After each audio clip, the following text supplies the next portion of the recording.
Welcome to The Explainer. Today we're looking at a tale of two very different urban worlds. And it all comes down to one thing: stray dogs.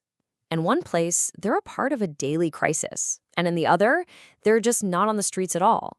So how can two big cities have such completely opposite realities? Let's get into it. Okay, let's just start with a number to put this all in perspective.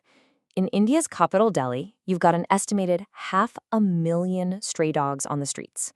I mean, just let that sink in for a second. That's a population the size of a city like Lisbon or Sacramento, all living on the street. Now hold that thought, because in the entire United Kingdom, the number of stray dogs you'll find roaming the streets is 0. That's right, none.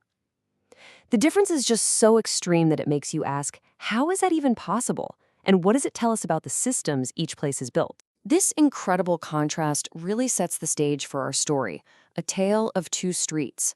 We're going to unpack the massive differences in daily life, in public safety, and of course, in policy between Delhi and the UK. All right, first, let's zoom in on Delhi to really get our heads around the scale of this dilemma, because it's so much more than just a number. It has these real cascading effects on the city and everyone living in it. You know, the official estimates are somewhere between 4 and 5 lakh. That's 400 to 500,000 dogs. This isn't just some casual guess. It's a documented challenge that the city's authorities are seriously trying to figure out. And look, this isn't just about crowded streets. This is a massive public health crisis.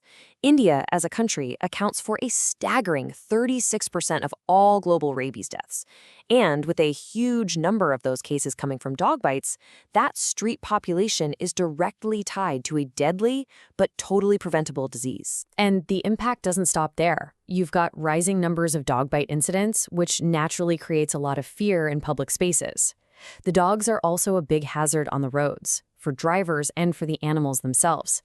It's a problem that really touches almost every part of living in the city. So, that's the situation in Delhi. Now, how on earth does the UK get to that number we talked about, 0? Well, it's not magic, it's a system. So let's break down how their approach creates a completely different reality. The UK's whole strategy really comes down to 3 key things. First, every single pet dog has to be registered and microchipped. That creates a clear line of responsibility. Second, if you abandon a dog, it's not just a bad thing to do. There are serious legal penalties. And third, if a dog is found wandering, there's a whole system in place to quickly capture it and get it to a shelter for rehoming. It's a proactive, wraparound approach. Okay, so back in India, this huge gap between the two systems hasn't gone unnoticed. And now, something big is happening. India's Supreme Court is actually stepping in with new regulations designed to tackle this problem head-on. And when you put the two systems side by side like this, the differences are, well, they're just night and day. In Delhi, you have this huge free-roaming population, major public safety worries, weak enforcement, and pretty slow management efforts.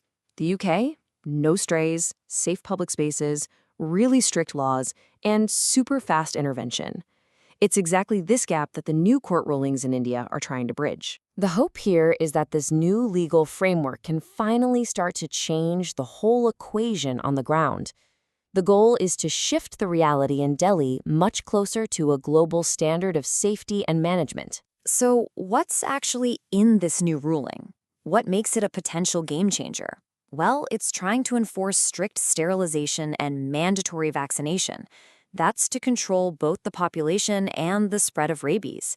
It also wants to create a real system for relocating stray dogs, and this is critical. Make sure the whole process is humane, bringing India closer to the kinds of best practices we see in other parts of the world. But to really understand how to solve this, we have to get to the true root of the problem. And honestly, this might be the most important point of this entire explainer. This isn't really about the animals themselves. Let's be super clear here. No one is saying dogs are a menace. A pet dog that's cared for responsibly is a wonderful, safe companion. The street dog issue is a whole other thing. It's born from uncontrolled breeding, and it's fueled by a lack of good enforcement of animal management laws. It's a systemic failure made by humans not a problem with the animals. So the single most crucial takeaway is this. The problem isn't the dogs, it's the system. The huge difference between Delhi and the UK has nothing to do with the dogs and absolutely everything to do with how effective their systems of registration, enforcement, and management are. And so that leaves us with the big question. Looking to the future. Delhi has a problem that's 500,000 strong, and it's rooted in decades of these systemic gaps. Can new laws, even when they come from the highest court in the land, really tame a challenge this massive? Well, the answer isn't just going to be about the laws themselves, but about the will to actually see them through.